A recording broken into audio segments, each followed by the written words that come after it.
জনাব আমিন আল রশিদ, আপনাকে আমাদের এই অনুষ্ঠানে স্বাগত জানাচ্ছি। জি, কামাল ভাই, ধন্যবাদ আপনাকে। আমরা অনেকগুলি প্রসঙ্গ ভূমিকাতে বললাম, তো এগুলি নিয়ে আমরা ছোট ছোট করে আলাপ করতে চাই। প্রথমে যদি আমরা মবটা নিয়ে আলোচনা করি একটু। আপনি দেখেছেন যে এই সরকার মব কালচারটা মানে যেন একটা এক ধরনের প্রশ্রয় পাচ্ছে বলে অনেকে অনেকে বলছেন। এবং আজকে দেখলাম যে রিজভী আহমেদও বলছেন, বিএনপি নেতা, যে প্রশাসনিক স্থবিরতার কারণে মবের প্রকোপ বৃদ্ধি পাচ্ছে। যখন উনি এই কথা বলছেন, তখন আমরা দেখছি যে পাটগ্রামে থানাতে যে হামলাটা হলো, তার সঙ্গে কিন্তু জড়িত থাকা হিসেবে যাদের নাম আসলো তারা আবার বিএনপির লোক। তো উনি উনার দলের লোককে নিয়ন্ত্রণ করতে পারেন না, দায় চাপাচ্ছেন প্রশাসনের উপর। প্রশাসনের অবশ্যই কিছু ভূমিকা থাকতে পারে। তো এই মকগুলি আসলে কেন হচ্ছে, কে হতে দিচ্ছে, কার কারণে হচ্ছে, এটা নিয়ে আপনার আসলে কি মনে হয়? জি, কামাল ভাই, অনেক ধন্যবাদ আপনাকে। আমরা একটু আপনাকে মনে করিয়ে দিই, গত জানুয়ারি মাসেই সম্ভবত যখন জয়পুরহাটে নারীদের একটি খেলা বন্ধ করে দেয়া হলো কথিত জি। তৌহিদি জনতার নামে, তখন কিন্তু প্রধান উপদেষ্টার কার্যালয় থেকে একটা শক্ত স্টেটমেন্ট দেওয়া হয়েছিল এবং সেখানে বলা হয়েছিল যে কোনো ধরনের মব বা এই কোনো ধরনের জনবিশৃঙ্খলা বা এই ধরনের কর্মকাণ্ড সরকার বরদাস্ত করবে না। আনফরচুনেটলি তার এক সপ্তাহ পরে আমরা একই রকম ঘটনা দেখলাম রংপুরে। সেখানেও একইভাবে খেলা বন্ধ করে দেয়া হলো। ইভেন প্রশাসন সেখানে 144 ধারা জারি করে দিল। অর্থাৎ তারা এই যারা মব বা জনবিশৃঙ্খলা, কিংবা আমরা শব্দটা আপনি মব বলবেন কিনা সেটা আমি একটু পরে আসছি। এবং আপনার মনে থাকবে যে প্রথমে যখন এটা শুরু হয়, গণমাধ্যম সংবাদ এই শব্দটিকে লিখছিল মব জাস্টিস। তখন কিন্তু বেশ কয়েকজন সিনিয়র আইনজীবী বিশ্লেষক তারা বললেন যে মবের সঙ্গে জাস্টিস শব্দটা যায় না, কারণ জাস্টিস মানে হচ্ছে ন্যায় বিচার, তার সঙ্গে মব কি করে হয়। ফলে তারা বললেন যেটা হবে আসলে মব ভায়োলেন্স। এবং আমরা পরে দেখলাম যে মব জাস্টিস কিংবা মব ভায়োলেন্স না, গণমাধ্যমগুলো শুধু মব লেখা শুরু করলো। এবং আমরা যেটা দেখলাম যে সরকারের তরফ থেকে, অন্তর্বর্তী সরকারের প্রধান উপদেষ্টার কার্যালয় থেকে মবের বিরুদ্ধে একাধিকবার স্টেটমেন্ট এসেছে।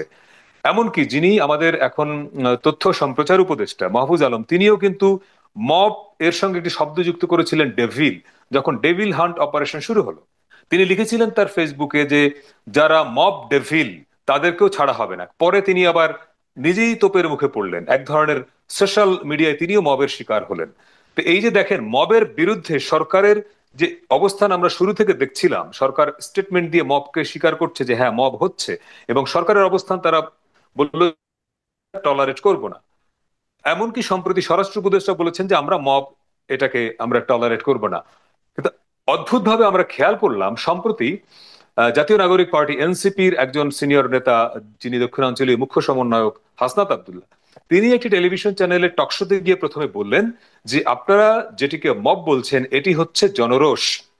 এর পরের দিনেই আমরা দেখলাম যে সরকারের একজন অত্যন্ত গুরুত্বপূর্ণ ব্যক্তি, সরকারের প্রধান উপদেষ্টার প্রেস সচিব, যিনি আমাদের কমিউনিটির মানুষ, সাবেক সাংবাদিক, তিনি লিখলেন বা একটা অনুষ্ঠানে বললেন যে তিনি মনে করেন যে এটি তার ব্যক্তিগত মত, যে আমরা বা গণমাধ্যম যেটাকে মব বলছে সেটি আসলে প্রেসার গ্রুপ।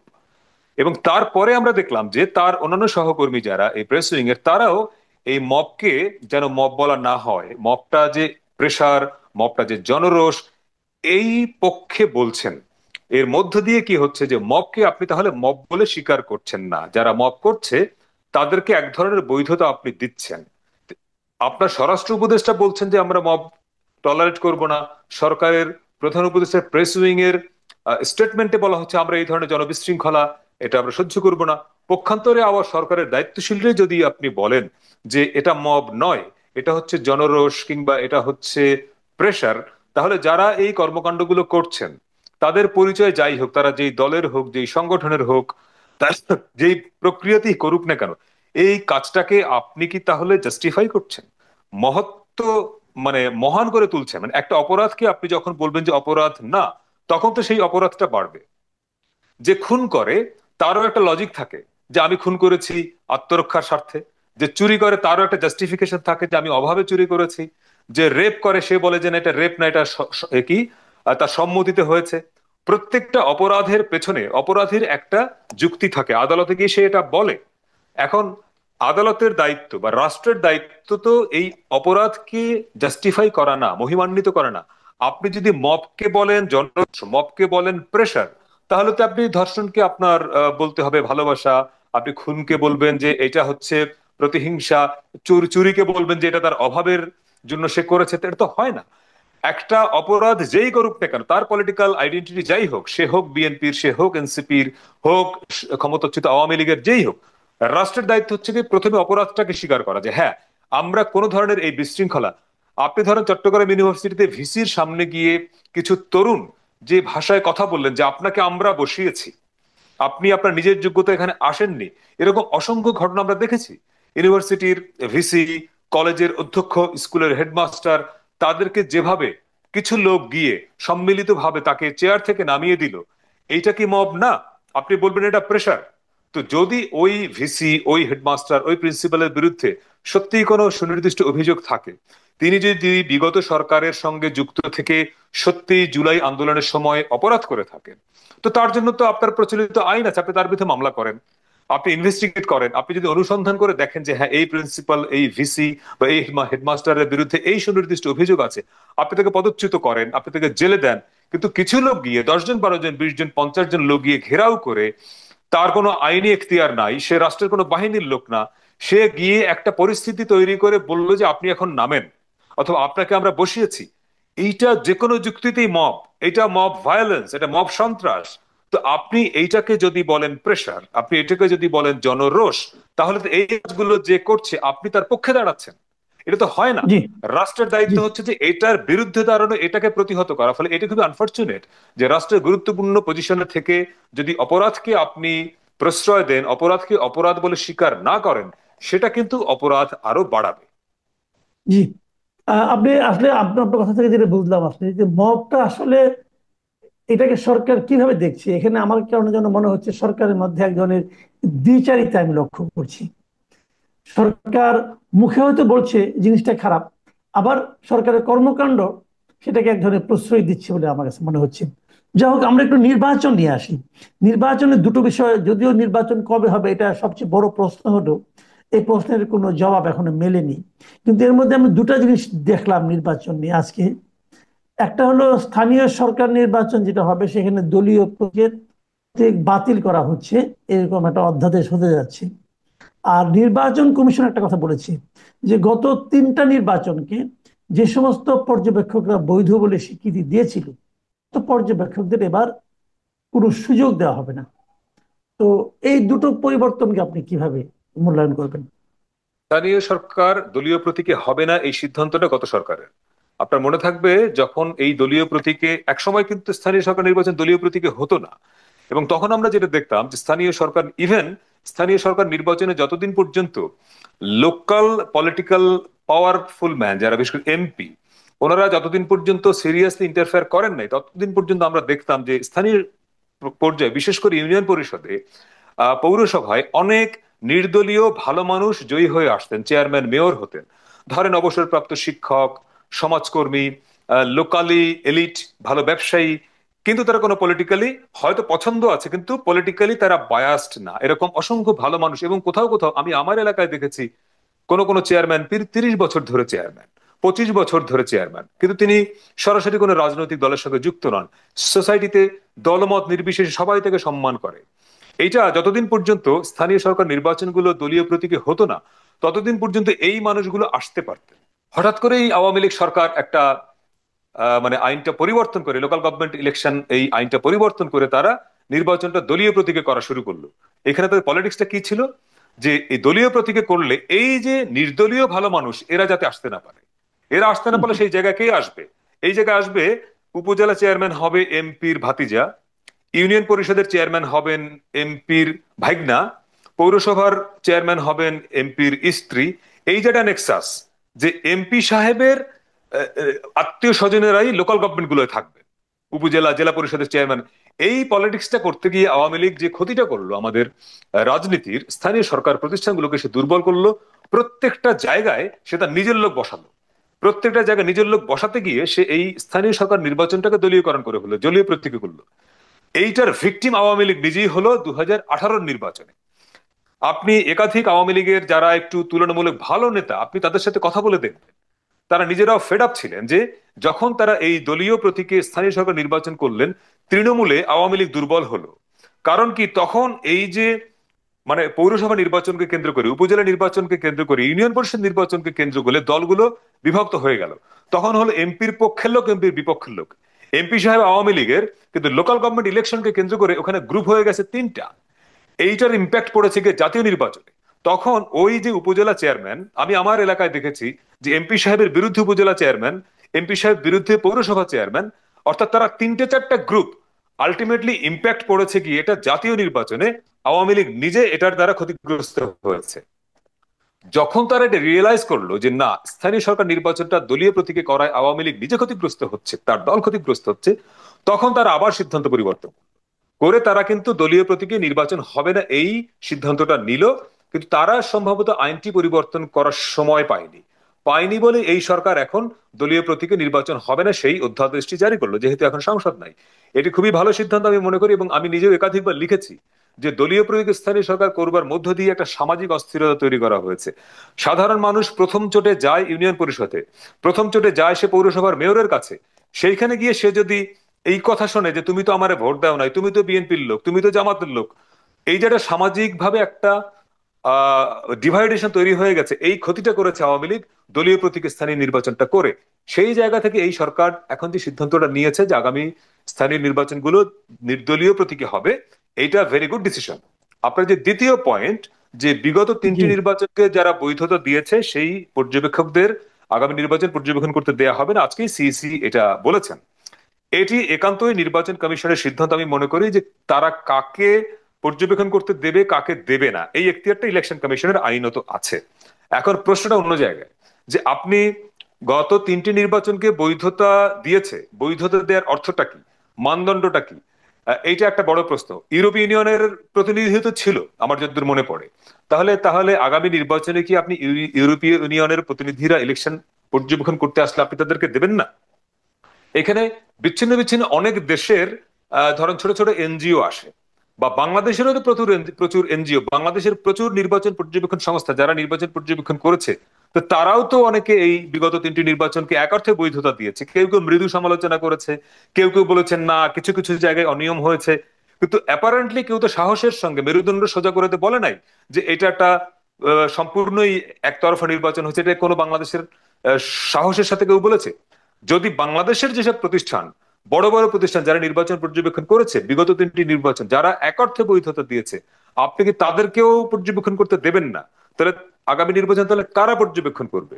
তাহলে এইটা একটা বিরাট বিতর্ক তৈরি করবে আগামী নির্বাচনের তফসিল ঘোষণার পরে। তাহলে এই আলোচনাটি এখনই হয়তো অনেক বড় হবে না, এবং এটি নিয়ে আমার ধারণা রাজনৈতিক দলগুলোর মধ্যেও একটা বিতর্ক তৈরি হবে যে আপনি তাহলে কিসের ভিত্তিতে পিক অ্যান্ড চুজ করবেন। বিগত সরকারও তাদের নির্বাচনকে বৈধতা দেওয়ার জন্য আমরা জানি যে তাদের পছন্দের কিছু কিছু গোষ্ঠীকে, কিছু কিছু দেশের সংগঠনকে বা এনজিও কে তারা আমন্ত্রণ জানিয়েছিল, যাতে করে তারা এসে তাদের মতো করে রিপোর্ট দেয়। তাহলে আগামী সরকার এরা যদি আমাদের প্রত্যাশা অনুযায়ী ফ্রি ফায়ার ইলেকশন করতে না চায়, যদি তাদের ইন্টেনশন কোথাও কোনো অসুবিধা থাকে, তাহলে তারাও তো তাদের মতো করেই এই পর্যবেক্ষক নিয়ে আসবে। ফলে এই আলোচনাটা আরেকটু পরে করতে হবে আমাদের, যে সত্যি সত্যি কারা পর্যবেক্ষণ করতে পারবেন। তার চেয়ে বড় আলোচনা হলো এই আপনি শুরুতে যে পয়েন্টটা বলেছেন, আসলে নির্বাচনটা কবে হবে, বা আদৌ ফেব্রুয়ারিতে এপ্রিলে জুনে জি। নির্বাচন হবে কিনা, ওইটা হলো অন্য আলোচনা। ফলে পর্যবেক্ষকদের আলোচনাটা আমার ধারণা আরেকটু আচ্ছা। পরে আমাদের করতে হবে। জি। আমরা এখন অন্য একটা প্রসঙ্গে কথা বলি, যে প্রসঙ্গটা হয়তো অনেকের অতটা, মানে আমাদের দেশের দর্শকরা অতটা আগ্রহী না, সেটা হলো অর্থনৈতিক যে ব্যাপারটা। কিন্তু এটা আমার মনে হয় আমাদের দেশের জন্য একটা বড় একটা ঝুঁকির সামনে আমরা দেখতে পাচ্ছি। সেটা হলো এই ডোনাল্ড ট্রাম্প যে পাল্টা শুল্ক আরোপ করেছে, এটার জন্য দর কষাকষি করার জন্য আমাদের এখান থেকে একটা টিমও ওখানে গিয়েছে। কিন্তু শেষ পর্যন্ত দেখা গেল 37% পাল্টা শুল্ক করছে, মাত্র 2% কমে 35% হলো। এখন এত শুল্ক, এটা এক্সট্রা শুল্ক আর কি। এত শুল্ক দিয়ে আমাদের দেশের মানে যারা নাকি রপ্তানিকারক আছেন, তারা আদৌ এটা করতে পারবে কিনা, এটা নিয়ে নানা রকম সন্দেহ দেখা যাচ্ছে। এর একটা নেতিবাচক প্রভাব আমাদের বৈদেশিক বাণিজ্যে পড়তে পারে। আরো একটা কথা এর মধ্যে আমি শুনতে পেলাম, সেটা হলো যারা নাকি বেসরকারি বিনিয়োগকারী যারা আছে, বেসরকারি যারা ব্যবসায়ী আছে আমাদের দেশে, তারা পুরো জিনিসটার জন্য সরকারের পক্ষ থেকে যারা দর কষাকষি করতে গিয়েছিল তাদের ব্যর্থতা হিসেবে অভিহিত করেছেন। তো এখানে কিন্তু আমাদের জাতীয় নিরাপত্তা উপদেষ্টা খলিলুর রহমান সাহেব ছিলেন, এবং অনেকে সম্পূর্ণ সন্দেহের তীর তারা খলিলুর রহমানের অযোগ্যতার দিকে কিন্তু অনেকে নির্দেশ করছেন। এবং অনেকে বলছেন এখানে সরকারি লোক সব গিয়েছে, বেসরকারি ব্যবসায়ী যারা আছে তাদের দুজন প্রতিনিধি নিলে পরে হয়তো ভালো হতো। যাক, এগুলো অনেক কিছু।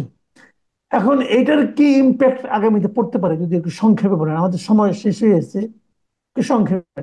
একদম স্বাভাবিকভাবে সহজ কথা হচ্ছে, ইম্প্যাক্ট তো বড় ধরনের বাজে ইম্প্যাক্ট পড়বে আমাদের গার্মেন্টস শিল্পে। আমাদের গার্মেন্টস এর বিরাট বাজার হচ্ছে যুক্তরাষ্ট্রের বাজার। সেখানে আপনি যদি এই যে 37 থেকে কমিয়ে 35 করলেন, 2% কমালেন, এটার কোনো আসলে অর্থ হয় না। আমাদের প্রত্যাশা যে বাংলাদেশের ব্যবসায়ীদের প্রত্যাশা যদি অন্তত 20% হয়, মানে মিনিমাম, মানে ম্যাক্সিমাম 20%, কেননা আমাদের গার্মেন্টস ইন্ডাস্ট্রিতে পৃথিবীতে আমাদের সবচেয়ে বড় প্রতিদ্বন্দ্বী হচ্ছে ভিয়েতনাম। ভিয়েতনামের জন্য 20%, বাংলাদেশের জন্য 35%, তার মানে এখানে 15% বেশি আমাকে শুল্ক দিতে হবে। ভিয়েতনামের সঙ্গে আমরা মূল মারটা খাবো। এখন এইখানে আমরা নেগোসিয়েশনটা আমরা প্রপার যে করতে পারি নাই, সেটার ফল হচ্ছে এটা। আগামীকালকে এটা নিয়ে আরো বৈঠক হবার কথা। সেই বৈঠকেও কি আরো 2% কমবে? হয়তো কমবে, হয়তো কমবে না, কিন্তু এটা নিশ্চয়ই ভিয়েতনামের সমান 20% হবে না। যদি ভিয়েতনামের কাছাকাছি না হয়, তাহলে আমরা গার্মেন্টস ইন্ডাস্ট্রি, যেটা আমাদের সবচেয়ে বড় বৈদেশিক রপ্তানি আয় বাণিজ্য, যেখান থেকে আয় হয়, সেটা বড় ধরনের মার খাবে। আমাদের প্রচুর ইন্ডাস্ট্রি, ছোট ছোট ইন্ডাস্ট্রি, এটা মার খাবে, বসে যাবে। কারণ কি, এদের পুরোটা তো রপ্তানি নির্ভর। আপনি 37-35% শুল্ক দিয়ে আমেরিকার বাজারে যদি পণ্য রপ্তানি করতে হয়, এর যে কস্ট বাড়বে, আপনার বিদেশি যারা বায়ার, সেই তুলনায় সে কি আপনার কাছ থেকে প্রাইস বাড়াবে? হয়তো বা তারা তখন হবে কি, ভিয়েতনামে যাবে, এরা ইন্ডিয়া যাবে, এরা চায়নায় চলে যাবে। ফলে বাংলাদেশের সবচেয়ে বড় যে রপ্তানি বাণিজ্য গার্মেন্টস ইন্ডাস্ট্রি, এইটা বিরাট আকারে মার খাবে। এবং এটার জন্য ইম্প্যাক্টটা পড়বে আগামী ইলেকশনে। সেটি বলে আমি শেষ করি এই কারণে, যে এই ঘটনাটা ঘটলে পরে সরকারের সঙ্গে ব্যবসায়ীদের দূরত্ব তৈরি হবে। ব্যবসায়ীরা দেখবেন খুবই ক্ষুব্ধ প্রতিক্রিয়া জানাবে, তারা হয়তো কালকে পরশু একটা স্টেটমেন্ট দিবেন, সংবাদ সম্মেলন করবেন বিজিএমইএ থেকে। তারা এই সমস্ত দায়টা চাপাবেন সরকারের উপর, এবং তারা বলবেন, আমার ধারণা, যে আপনাদের এই ব্যর্থতার দায় জন্য দেশের অর্থনীতি ক্ষতিগ্রস্ত হচ্ছে, ফলে আপনারা দ্রুত চলে যান, দ্রুত ইলেকশন দেন। অর্থাৎ আগামী নির্বাচনকে কেন্দ্র করে সরকারের সঙ্গে ব্যবসায়ী গোষ্ঠীর একটা দূরত্ব তৈরি হবে এই ঘটনার মধ্যে দিয়ে, এটা আমার একটা ধারণা। আচ্ছা, আমি এখন একটা শেষ প্রসঙ্গ আনি, আপনার এটা একদম যত সংক্ষেপে পারেন, এটা যদিও বলার কিছু নাই, তারপরেও বলছি।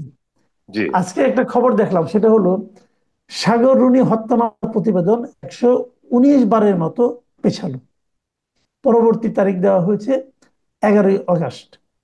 দেখুন, এর আগে নানাভাবে ওই সরকারকে আমরা দায়ী করতাম, অমুক করতাম, তমুক করতাম। এরপর তো প্রায় 1 বছর হয়ে গেল হাসিনা সরকার নেই, এখনো এই কাজটা এটা কি করতে পারছে না, করা যাচ্ছে না? এটা কি আমাদের যা নাকি তদন্ত সঙ্গে জড়িত যে সমস্ত বিভাগগুলি আছে তাদের ব্যর্থতা, আন্তরিকতার অভাব, নাকি এটা আমাদের দুর্ভাগ্য? না, এটা পরিষ্কার ব্যর্থতা। এই সরকার দায়িত্ব নেওয়ার পরে আহ 1-2 মাস পরেই একজন ডেপুটি অ্যাটর্নি জেনারেলের সঙ্গে আমার কথা হচ্ছিল আমার একটা টেলিভিশন শোতে। তিনি অফ দ্য রেকর্ড বলছিলেন যে আপনারা নিশ্চিত থাকেন, খুব দ্রুতই সাগররুনি হত্যা মামলাটি একটি কাঙ্ক্ষিত ফল আমরা দেখতে পাবো। তারপরে কিন্তু অনেক মাস চলে গেছে, এবং এরপরে এই আগের যারা দায়িত্বে ছিলেন তাদেরকে পাল্টানো হলো, নতুন করে টাস্ক ফোর্স তো হলো, এবং অনেক এই ঘটনার ওই সময় যারা সিনিয়র সাংবাদিক, অনেককে তো জিজ্ঞাসাবাদও করলো। এবং যেটা পরবর্তীতে আমরা জানলাম, যে দুজন এই হত্যার সঙ্গে দুজন সরাসরি জড়িত, তাদেরকে মোটামুটি আইডেন্টিফাই করা গেছে। এই পর্যন্ত আমরা শুনলাম। যদি তাই হয়, তাহলে প্রতিবেদন দিতে সমস্যাটা কোথায়? আমার ধারণা এইখানে বড় ধরনের কোনো প্রবলেম আছে, যে ওনারা ডিকটেট করতে পেরেছে কিন্তু আলামত জোগাড় করতে পারেন নাই। যতক্ষণ পর্যন্ত আপনি আলামত জোগাড় করতে না পারবেন, বিশ্বাসযোগ্য ভাবে আপনি বলে দিলেন যে অমুক অমুক জড়িত ছিল, কিন্তু পুলিশ বা অন্য কোনো বাহিনী যদি প্রতিবেদন দিতে চায়, তার ওখানে বিশ্বাসযোগ্য এভিডেন্স থাকতে হয়। আমার ধারণা এভিডেন্স জোগাড় করতে গিয়ে ওনাদের অসুবিধা হচ্ছে। মাঝখানে তো আমরা একটা খবর পেলাম যে এই তথ্য প্রমাণ যেখানে ছিল, সেখানে কি ওই রুমে আগুন লেগেছে, নাকি পুড়ে গেছে। আবার পুলিশের তরফ থেকে বিবৃতি দেওয়া হলো যে না না, পড়ে নাই। একটা হাইড অ্যান্ড সিক আছে কোথাও একটা, যে এই পুলিশের মধ্যেই মানে ইনভেস্টিগেশন কমিটি বলছে যে আমরা তথ্য পাচ্ছি না, আগুনে পুড়ে গেছে, পুলিশ বলে যে না না, পড়ে নাই। কোথাও একটা ঘাপলা আছে, এবং এটা দিন শেষে ব্যর্থতা, এটা কোনো দুর্বলতা। আমাদের দুর্ভাগ্য হচ্ছে সাংবাদিকরা, আমরা এটা নিয়ে বছর বছর আন্দোলন করেছি, রাস্তায় দাঁড়িয়েছি, চিৎকার চেঁচামেচি করেছি। এবং সাগর ভাই, রুনি আপা আমাদের অত্যন্ত ঘনিষ্ঠ মানুষ ছিলেন, আমরা প্রতি বছর ওনাদের মৃত্যুবার্ষিকীতে একই কথা বলি। দিন শেষে এটা যে হচ্ছে, এটা কমপ্লিটলি রাষ্ট্রীয় গোয়েন্দা বাহিনী, রাষ্ট্রীয় আইন শৃঙ্খলা বাহিনীর ব্যর্থতা, এ নিয়ে কোনো দ্বিমতের সুযোগ নাই। এবং যখন এটি 95 বা 96তম বার পিছালো, আমি তখন ডেইলি স্টারে লিখেছিলাম যে আমরা 100তম উদযাপন করব। তো 100তম হতে পারে এখন 119, আপনি দেখেন এটা 150-200 হয়ে যাবে। পৃথিবীর ইতিহাসে নাই যে একটা মামলার তদন্ত প্রতিবেদন দিতে এইরকম 119 বার 20 বার সময় দিতে হয়। এইটা কমপ্লিটলি রাষ্ট্রীয় ব্যর্থতা, এর আর কোনো ব্যাখ্যা নাই। জি, অনেক ধন্যবাদ মিনাল রশিদ। প্রিয় দর্শক, আপনারা শুনলেন আমরা অনেকগুলো বিষয় নিয়ে কথা বললাম, এবং আপনারা শুনলেন আমিন আল রশিদের ব্যাখ্যা, ওনার বিশ্লেষণ। আপনাদের কেমন লাগলো লিখে জানাবেন। পরবর্তীতে আবার কথা হবে। আপাতত এ পর্যন্তই। আল্লাহ হাফেজ।